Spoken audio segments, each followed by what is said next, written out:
ഇന്നൊരു അടിപൊളി മുട്ടമാലൻ്റെ റെസിപ്പിയാണ്. അതിനായി ഞാനിതാ ഇവിടെ 12 മുട്ട എടുത്തിട്ടുണ്ട്. നിങ്ങൾക്ക് ആവശ്യമുള്ളത്ര മുട്ട എടുത്ത് നിങ്ങൾക്ക് ഉണ്ടാക്കാവുന്നതാണ്. ശേഷം നമ്മുടെ പരിപാടി എന്താണെന്ന് വെച്ചാൽ ഈ ഒരു മുട്ടയുടെ മഞ്ഞയും വെള്ളയും സെപ്പറേറ്റ് ചെയ്തെടുക്കണം. അതിനായി ഞാനിതാ ഇവിടെ 2 ബൗൾ എടുത്ത് വെച്ചിട്ട് വീഡിയോയിൽ കാണുന്ന രീതിയിൽ മുട്ടയുടെ മഞ്ഞയും വെള്ളയും സെപ്പറേറ്റ് ചെയ്തെടുക്കുന്നുണ്ട്. രണ്ടാമത്തെ ബൗളിന് മുകളിൽ ഞാനിതാ ഇവിടെ ഒരു അരിപ്പ വെച്ചിട്ടുണ്ട്. അതെന്തിനാണെന്ന് വെച്ചാൽ നമ്മുടെ മുട്ടയുടെ മഞ്ഞയിലുള്ള ഒരു തരിമ്പ് പോലും കലരാതിരിക്കാൻ വേണ്ടിയിട്ടാണ്. അപ്പോൾ ഇത് ഈ രീതിയിൽ തന്നെ ചെയ്യുമ്പോൾ നമ്മുടെ മുട്ടയുടെ തോടൊന്നും ഇതിൽ കലരാൻ പാടില്ല. ശേഷം ഇതാ അരിപ്പയിലൂടെ നല്ല രീതിയിൽ തന്നെ നമ്മുടെ മുട്ടയുടെ മഞ്ഞ കളറ് അരിച്ചെടുക്കുന്നുണ്ട്. അതിങ്ങനെ അരിച്ച് മാറ്റിയതിന് ശേഷം ഇതാ നല്ല മുട്ടയുടെ വെള്ളയും മഞ്ഞയും എല്ലാം ഇവിടെ ഇതാ വീഡിയോയിൽ കാണുന്നത് പോലെ മാറ്റി വെക്കണം. അതിനുശേഷം നമ്മുടെ ഈ മുട്ടയുടെ വെള്ള നമുക്ക് അങ്ങോട്ട് നീക്കി വെക്കണം. അതിപ്പോൾ ആവശ്യമില്ല, അത് കുറച്ച് കഴിഞ്ഞ് കാണിച്ചു തരാം. ശേഷം ഇതാ ഒരു ബോട്ടിലെടുത്ത്, ഇത് ഡിഷ് വാഷിൻ്റെ ബോട്ടിലാണ്. ഈ ഒരു ഡിഷ് വാഷിൻ്റെ ബോട്ടിൽ കഴുകി വൃത്തിയാക്കിയതിന് ശേഷം നമുക്കിതിലേക്ക് ഈ മുട്ടയുടെ മഞ്ഞ ഒഴിച്ച് കൊടുക്കാവുന്നതാണ്. ശേഷം നമുക്കിതിലേക്കൊരു പഞ്ചസാര ലായനി ഉണ്ടാക്കണം. അതിനായി ഇതാ ഈ ഒരു ചായ ഗ്ലാസ്സിൽ നമ്മൾ നിറച്ച് പഞ്ചസാര എടുത്ത് വെക്കുന്നുണ്ട്. ഇത് അളവ് മനസ്സിലാകാൻ വേണ്ടിയാണ് ഞാൻ ഇങ്ങനെ ചെയ്യുന്നത്. ഈ ഒരു ചായ ഗ്ലാസ്സിൽ നിറയെ പഞ്ചസാര ഇട്ട് കൊടുത്തതിന് ശേഷം അതേ ഗ്ലാസ്സിൽ തന്നെ നമ്മൾ വെള്ളവും എടുത്തു കൊടുക്കണം. അപ്പോൾ നമ്മുടെ അളവ് നമുക്ക് മനസ്സിലാവും. അതേ ഗ്ലാസ്സിൽ തന്നെ പഞ്ചസാരയും വെള്ളയും ഒരേ അളവിൽ ഇട്ട് കൊടുത്തതിന് ശേഷം ഗ്യാസ് സ്റ്റോപ്പിലേക്ക് വെച്ച് കൊടുക്കാവുന്നതാണ്. കുറച്ച് സമയം കഴിഞ്ഞപ്പോൾ ഇതുപോലെ നല്ല രീതിയിൽ തിള വരുന്നുണ്ടാവും.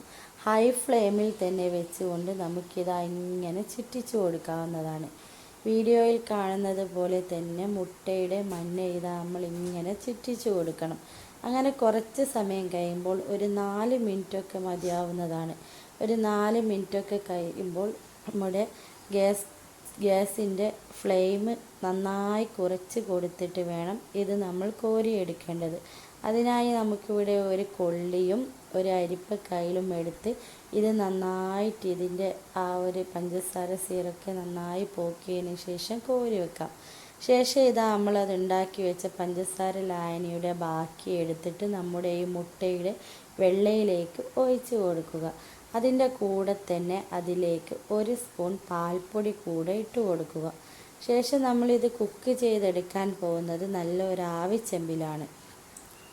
അതിനുശേഷം ഈ ഒരു ലായനി നമ്മളിതാ മിക്സിയുടെ ജാറിലേക്ക് ഒഴിച്ച് നല്ല ഫൈൻ പേസ്റ്റായിട്ട് അരച്ചെടുക്കേണ്ടതുണ്ട്. നമ്മൾ കൈകൊണ്ട് ഇളക്കിയാൽ അത്ര തന്നെ ഫൈൻ പേസ്റ്റായി എന്തായാലും കിട്ടില്ല. അതുകൊണ്ടാണ് നമ്മളിത് മിക്സിയുടെ ജാറിൽ തന്നെ അടിച്ചെടുക്കുന്നത്. ശേഷം ഒരു ബൗൾ എടുത്തതിന് ശേഷം നമ്മൾ അടിച്ച് വെച്ചിട്ടുള്ള ഈ ലായനി അതിലേക്ക് ഒഴിച്ച് കൊടുക്കണം. അതിനുശേഷം നേരത്തെ ചൂടാക്കാൻ വെച്ച നമ്മുടെ ആവി ചെമ്പിന് മുകളിൽ ഇത് വെച്ച് കൊടുത്ത് കുറച്ച് നേരം ഒരു അരമണിക്കൂറോളം നന്നായി വേവിച്ചെടുക്കണം. നമ്മൾ കേക്കൊക്കെ ഉണ്ടാക്കുന്ന ആ ഒരു വേവാണ് ഇതിൻ്റെ വേവെന്ന് പറയുന്നത്. അങ്ങനെ ഞാനിതാ ഇവിടെ ഒരു കൊള്ളി എടുത്ത് കുത്തി നോക്കുന്നുണ്ട്. അത് നന്നായി വെന്തതിന് ശേഷം ചൂടൊക്കെ പോയതിന് ശേഷം നന്നായി കട്ട് ചെയ്ത് കൊടുക്കുന്നുണ്ട്. കട്ട് ചെയ്യലൊക്കെ നമുക്കിഷ്ടമുള്ള രീതിയിൽ നന്നായി കട്ട് ചെയ്ത് കൊടുക്കാം. അപ്പോൾ ഇതാ ഞാനിത് നന്നായി തണിഞ്ഞതിന് ശേഷം കട്ട് ചെയ്ത് സ്പൂണ് കൊണ്ട് കോരി ഒരു പ്ലേറ്റിലേക്ക് സെർവ് ചെയ്യുന്നുണ്ട്. അതിൻ്റെ കൂടെ തന്നെ ഇതാ നമ്മൾ നേരത്തെ ഉണ്ടാക്കി വെച്ചിട്ടുള്ള മാലയും കൂടെ സെർവ് ചെയ്യുന്നുണ്ട്. ഇത് നമുക്ക് ഇഷ്ടപ്പെട്ട രീതിയിൽ സെർവ് ചെയ്യാവുന്നതാണ്. ആദ്യം തന്നെ ഞാൻ ആ മുട്ടയുടെ വെള്ളയാണ് ഇട്ട് കൊടുക്കുന്നത്. അതിൻ്റെ മുകളിലാണ് ഈ ഒരു യെല്ലോ മാല ഇട്ട് കൊടുക്കുന്നത്. അപ്പോൾ എല്ലാവർക്കും മനസ്സിലായി.